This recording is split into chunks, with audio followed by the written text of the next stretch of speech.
Hey everyone, so Bungie just announced a new subclass for the final shape called Prismatic. This subclass lets you combine different abilities from all the other subclasses, which kinda makes the build I have for you seem pale in comparison. But regardless, we have 2 months of Into the Light ahead of us, so we'll keep going with builds that we can use until the final shape. Okay, now for today's build. When it comes to a Shatter build, you really only have 2 good options. A, you can go with Hoarfrost Z and Vergilus Curve to create a gratuitous amount of stasis crystals, or B, you go with the build I'm going to give you today. This build may not create as many crystals, but it hits harder and has arguably the highest damage Titan super in the game. Okay, so how are we going to increase our shatter damage? First up, we'll need Synthoceps. With Synthos, we get a 200% damage increase to our melee and a 50% increase for our super. Since both of these abilities can create crystals, the shatter damage also gets a buff. The only catch is making sure you trigger the perk Biotic Enhancements before creating the crystals.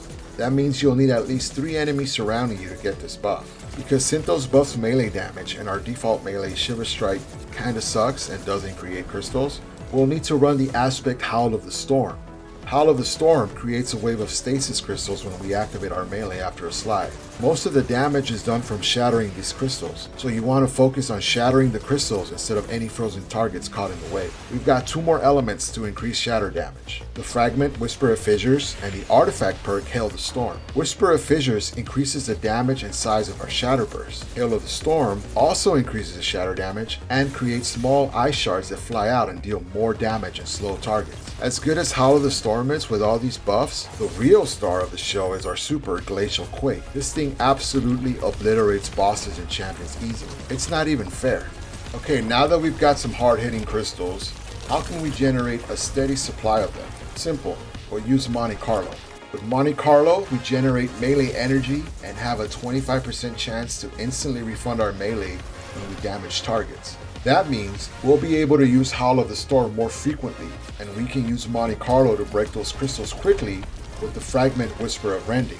This fragment boosts the damage of primary ammo weapons to stasis crystals, giving us a quicker setup and break combo.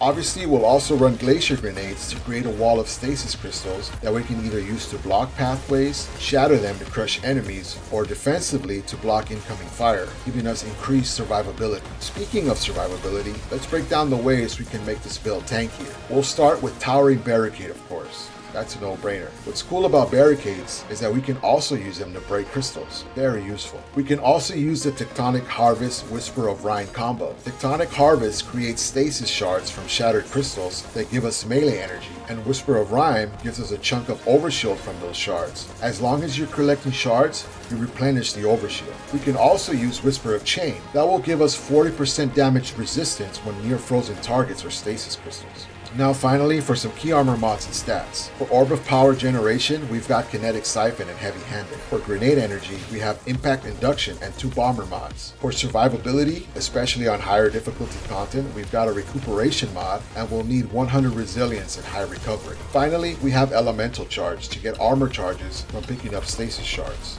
Well, that's the build. I'll put a dim link in the description for the dim users. Thanks for watching. Until next time.